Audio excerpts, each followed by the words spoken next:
She is the boss. She is the boss. She is the boss. Cartagena'dan merhaba. Bu videoda Kolombiya'nın en eski ve en renkli şehirlerinden birisi Karayip Denizi kıyısındaki Cartagena'yı geziyoruz. Biz hazırız ve çok heyecanlıyız. Eğer siz hazırsanız hemen başlıyoruz.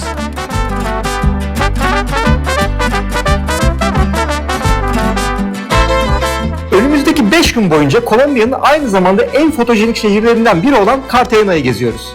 Ve şimdiden söyleyelim, 5 günün 5'i de birbirinden çok farklı olacak. Cartagena ve çevresinde bilmeniz gereken her şey bu videoda. O yüzden şimdi arkanıza yaslanabilirsiniz.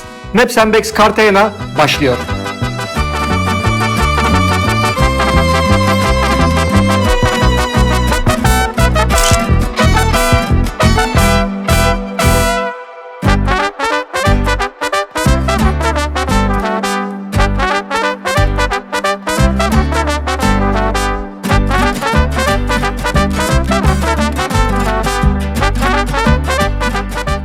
Cartagena turumuza Eskişehir bölgesiyle başlıyoruz ve şu anda da bir zamanlar Eskişehir'in ana giriş kapısı olan Saat Kulesi'nin önündeyiz. Daha doğrusu eskiden bu kapı varmış, Saat Kulesi'ni sonradan onun üzerine yapmışlar ve sarı renkli bu kule, bu Saat Kulesi Cartagena'nın en sembolik yapılarından birisi ve Cartagena turumuza başlamak için de muhteşem bir yer. Gelin şimdi bu kulenin altından geçelim ve şehre şöyle bir giriş yapalım.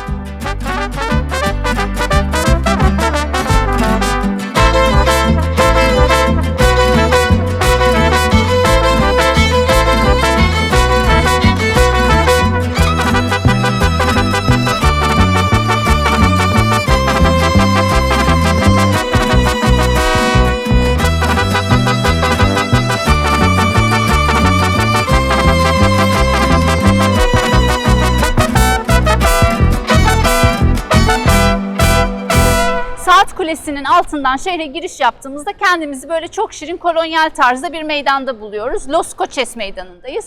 Ama bu meydanın böyle şirin göründüğüne bakmayın. Aslında çok karanlık bir tarihi var ve bu karanlık tarihin en öncü aktörlerinden birisi de meydanın tam orta yerinde kendine yer bulmuş Pedro de Herrera. Pedro de Herrera, Cartagena şehrinin kurucusu. 1533 yılında kurmuş şehri. Pedro de Herrera İspanyol bir general. İspanya'da hakkında çıkmış 3 tane ölüm cezası var. Hem o cezalardan kaçmak hem de böyle o zamanki keşiflerde verilen paranın ve ünün ve şöhretin peşinde buraya yanında yerli bir kadınla, Catalina isimli, ona tercümanlık eden bir kadınla buraya geliyor. Boca Grande'ye demir atıyor gemisi. Buradan böyle yürüyerek 15-20 dakika mesafede bir yer aslında.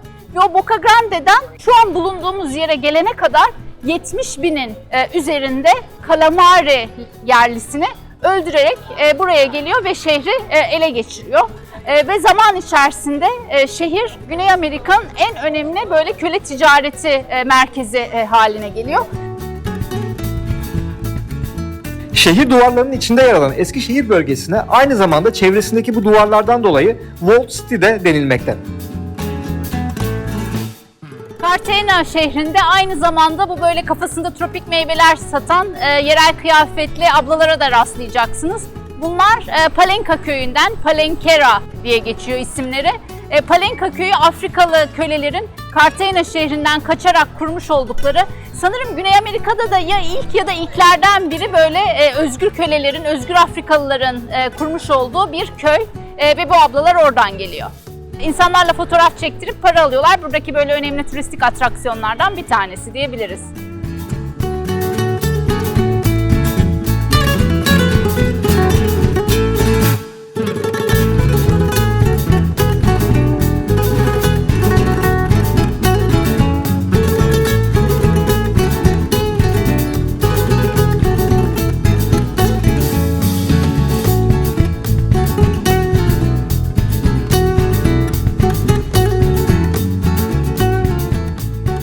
Los Coches meydanından biraz ilerlediğinizde karşınıza bu sefer de Aduana meydanı çıkacak. Burası da Cartagena'nın en büyük ve en eski meydanlarından birisi. Cartagena şehri Karayip Denizi kenarında yer alıyor. Yani bir liman şehri. Dolayısıyla burası ticaret anlamında çok önemli. Tarih boyunca hep önemli olmuş Kolombiya'da. Bu arkamda görmüş olduğunuz bina ise bir dönem buranın gümrük binasıymış. Yani ticaretin aslında merkezi burasıymış. Günümüzde ise bu bina belediye binası olarak kullanılıyor.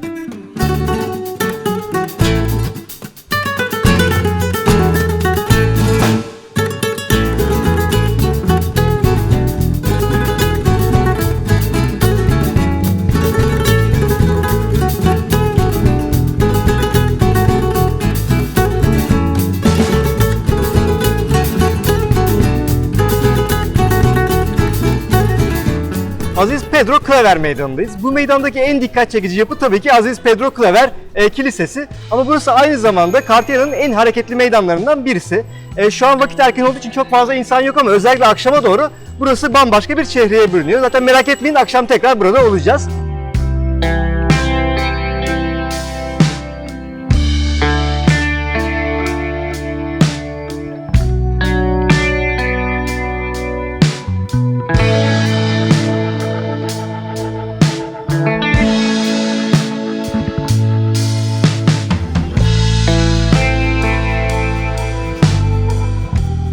Meydanda dikkat çeken şeylerden birisi de birçok farklı sahnenin canlandırıldığı bu metalden yapılma küçük heykeller.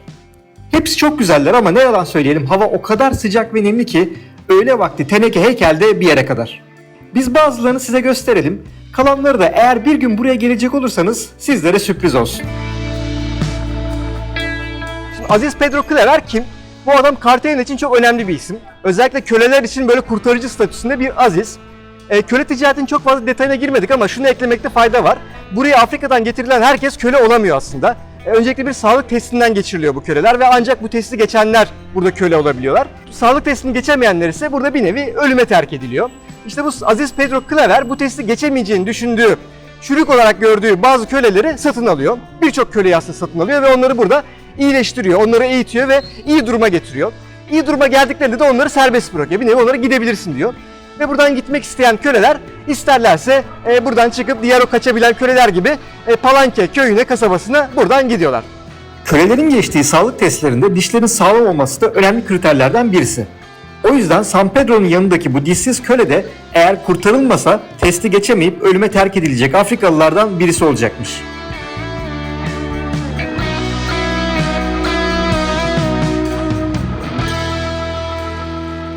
Maps and Bags Cartagena, Aziz Pedro Claver Meydanı'ndan devam ediyor.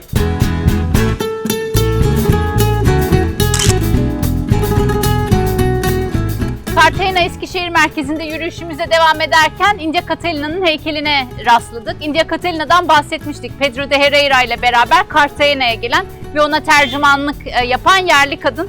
Tabii böyle yerli kadını duyunca işte hemen kafasına tüy dikmişler, çıplak falan resmetmişler. Çok gereksiz yani. Buradan Kolombiya Turizm Bakanlığı'na, Kültür ve Turizm Bakanlığı'na çağrımdır.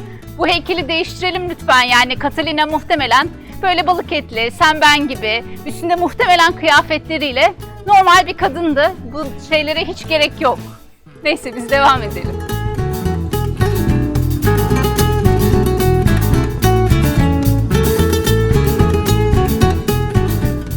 Kolombiya şehirleri Bolivar meydansız olmaz. Biz de şu an Cartagena'nın Plaza de Bolivar meydanındayız. Burası benim gözümde Cartagena'nın en nevi şahsına münhasır yeri. Çünkü burada güneş yok. Tamamen ağaçlarla kaplı, tam da ihtiyacımız olan bir meydan.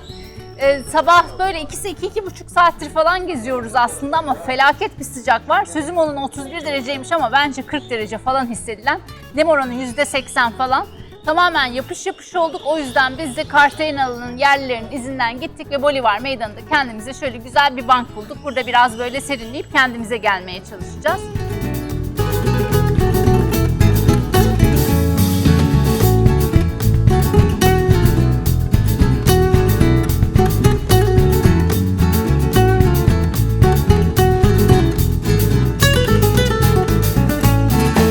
Tabii Simon Bolivar Meydanı olunca parkın ortasında beklendiği üzere kendisinin bir heykelini de göreceksiniz.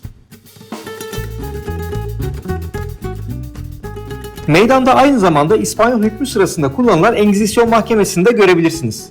Ahşap balkonları ve diğer mimari detayları ile meydandaki en dikkat çeken yapılardan biri olan bu bina günümüzde ise Engizisyon ve Tarih Müzesi olarak hizmet vermekte.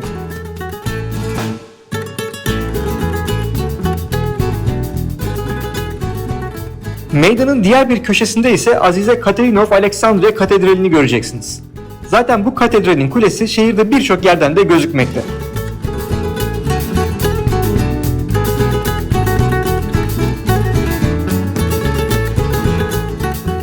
Sokaklarda gezinirken bu bu kapı kolları ilgimizi çekti. Bazılarının üzerinde böyle farklı figürler var.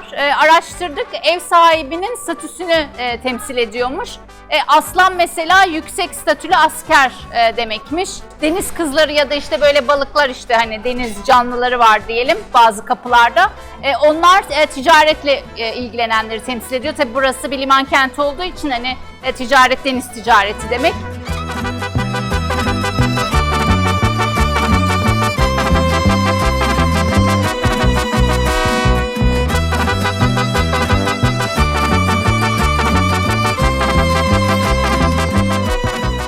Aynı zamanda kapının büyüklüğü de yine ev sahibinin zenginliğini temsil ediyor. Eğer böyle kocaman bir kapıysa hani bu kapıdan içeri böyle at arabasıyla giriyorsunuz tabii. Hani büyüklüğü bir at arabasına uygun büyüklükte. Bazıları daha küçük böyle. Bizim statüdeki insanlar için herhalde. Bu da yüksek rütbeli asker ama herhalde pek rüşvet alamamış halktan. Fakir kalmış, at arabası için değil, tek atlık girişi var. Büyük kapıların içinde bulunan bu küçük kapılar ise zamanında evlerin hizmetkarları içinmiş. Evin hizmetlileri yani köleleri sadece bu küçük kapıları kullanabiliyormuş.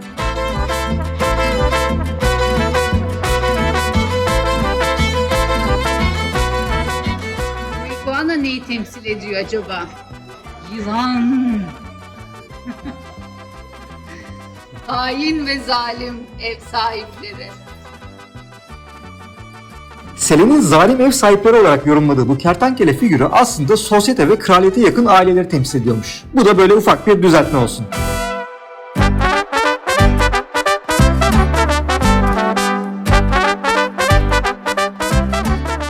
Kartiyara'nın eski şehrini meydan meydan gezmeye devam ediyoruz. Şimdi de Aziz Dominik Meydanı'ndayız. Az önce Bolivar Meydanı'nda Engizisyon Mahkemesi'ni görmüştük. İşte zamanında o mahkemede yargılananların idam edildiği meydana geldik şimdi. Aziz Dominik Meydanı'ndayız. Meydan ismini arkamda görmüş olduğunuz Aziz Dominik Kilisesi'ni alıyoruz.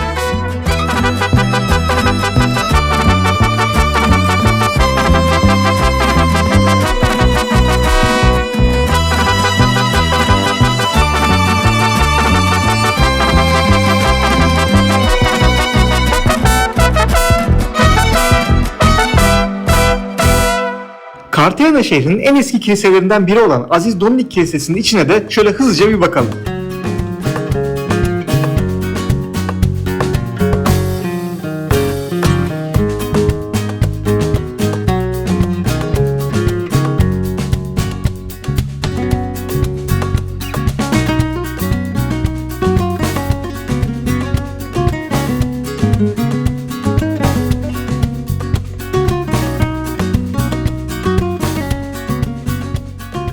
Aziz Dominik Meydanı'nda aynı zamanda ünlü Kolombiyalı sanatçı Fernando Botero'nun bir heykeli de yer alıyor. Fernando Botero kim derseniz Bogota ve Medellin videolarımızı izlemenizi tavsiye ederiz. Orada kendisinden bolca bahsettik. Bu meydanda yer alan bu heykelle ilgili bir de bir inanış var. Hertrudis adı verilen bu heykelin ayağına dokunursanız hayatınız boyunca bolca seyahat edermişsiniz. Biz de bu fırsatı kaçırmayacağız, ayağını bolca okşayacağız ki bolca seyahat edelim bundan sonra da. Bu arada bu bronz heykellerle ilgili bir detaydan bahsedeceğim.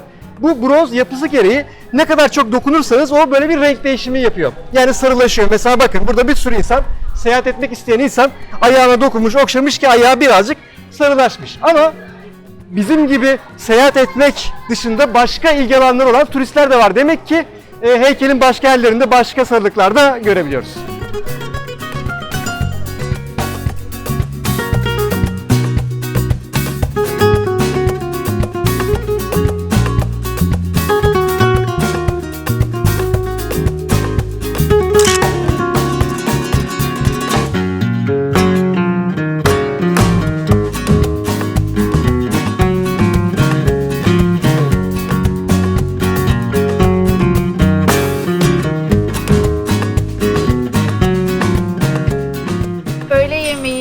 hak ettiğimizi düşünüyoruz. Cartagena Old Town turumuzu tamamlamaya yakın saatlerde. Ve inanılmaz güzel bir avlu bulduk. Yani bu sıcakla aslında ters düşecek bir seçim yaptım. Karayip çorbası. Yani çay harareti alır derler işte, ben de çay yerine kokonat kremli işte deniz mahsulü filan bir çorba söyledim ama sanat eseri yani. Tam bir sanat eseri. Çok mutluyum.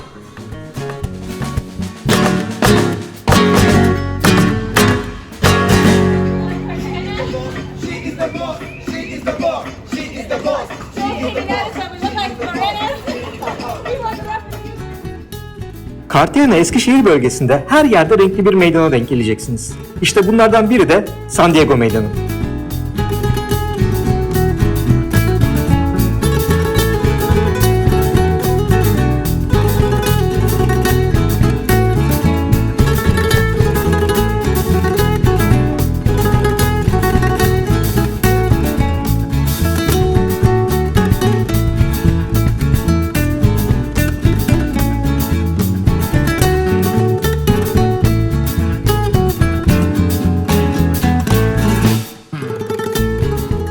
Şimdi de tarihi şehir merkezindeki turumuzun son durağına geldik. Bu sarı bina aslında 19. yüzyılda bir hapishane olarak inşa edilmiş, uzun yıllar bir zindan olarak kullanılmış. Yakın bir zaman önce ise restore edilerek sıra sıra dizilmiş hediyelik eşya dükkanlarının yer aldığı bir yere dönüştürülmüş. Eskişehir'in biraz uç bölgesinde yer aldığı için burada etrafınızda göreceğiniz turist sayısı da biraz azalacak. Kalabalıkla boğuşmadan hediyelik eşya bakmak, hele ki bunu zamanında zindan olarak kullanılmış bir yerden yapmak isterseniz gelmeniz gereken yer burası. Las Bovedas.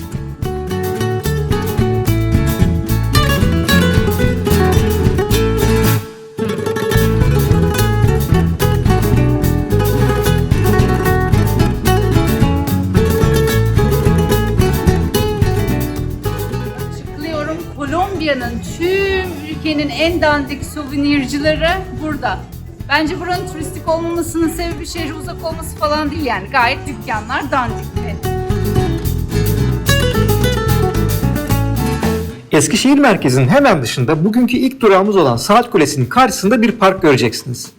Şimdi buraya niye geldiniz derseniz burada bol bol maymun ve devasa iguanalar olduğunu öğrendik. Maymunlar muhtemelen ağaçların en üstlerinde uyuyorlar, o yüzden maymun göremedik ama birçok iguana gördük burada. Hem de bazıları insan boyundan daha büyüktü.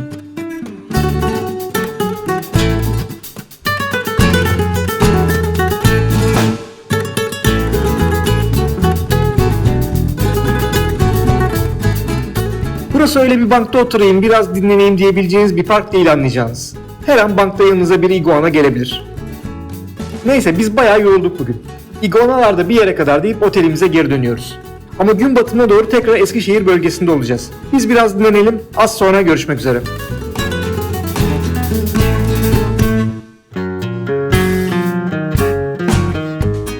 Cartagena'da günümüz dolu dolu geçiyor. Şimdi tekrar Eskişehir merkezine geri döndük. Çünkü gün batımı saatine yaklaşıyoruz. Cartagena'nın olmazsa olmaz ritüeli. Şehir duvarlarının üzerinde günü batıracağız. Şimdi bu güzel günü böyle iyice taçlandıracağız.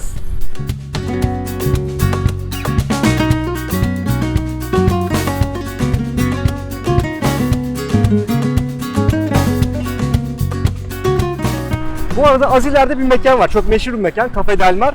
Böyle gün batımı saatine doğru oraya gidip oralarda bir şeyler içebilirsiniz böyle gün batımına karşı ama çok popüler bir yer olduğu için çok kalabalık. Yer bulmak çok zor. Hem de tabii böyle bir yere mekan yapınca fiyatlar bayağı bir yüksek. Onun yerine buraya gelirken böyle yakınlarda bir yerden, süpermarketten falan kendinize böyle birkaç içecek, atıştırmalık bir şey alırsanız burada aynı keyfi veya benzer keyfi yaşayabilirsiniz. Sonuçta güneş aynı güneş, deniz desen aynı deniz, aynı duvarın üzerindeyiz. Sadece böyle olunca içecekler daha ucuz.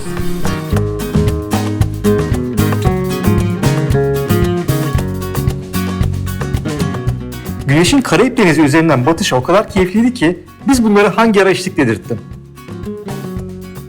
Bu arada günümüz tüm hızıyla devam ediyor. Güneşi batırdığımız gibi hemen Saat Kulesi'ne geri dönüyoruz. Akşam saatlerinde burada bazı dans gösterileri olduğunu duymuştuk çünkü. Haberler doğruymuş. Şimdi sizi bir süre bu sokak dansçıları ile baş başa bırakalım.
Kudüs Eskişehir bölgesini gezerken buraların asıl akşam hareketleneceğinden bahsetmiştik hatırlarsanız.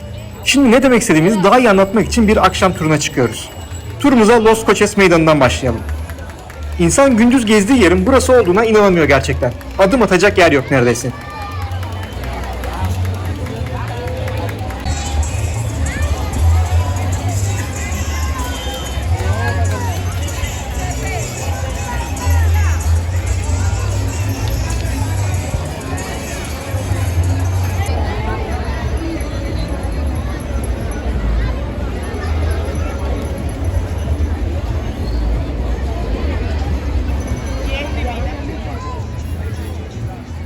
Burası da Aziz Pedro Claver Meydanı.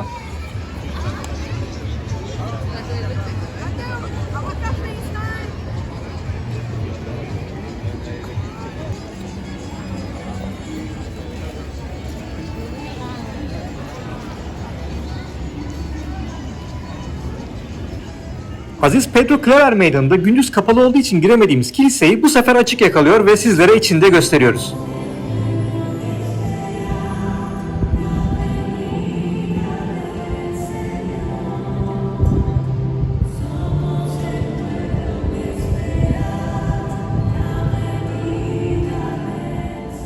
Şimdi gelin şöyle hızlı hızlı diğer meydanlara da bir göz atalım.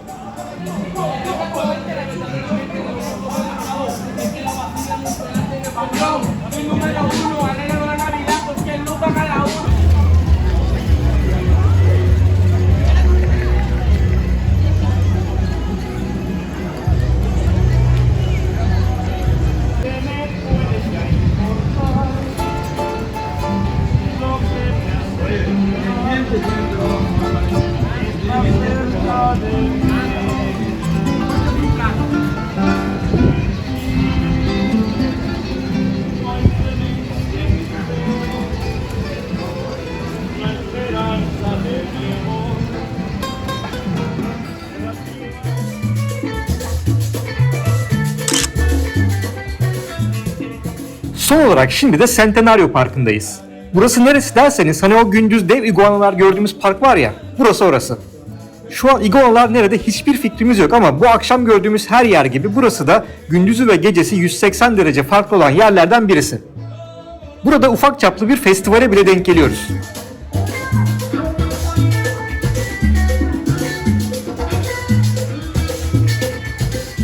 Bugünlük bizden bu kadar. Yarın Cartagena'da ikinci günümüzde görüşmek üzere.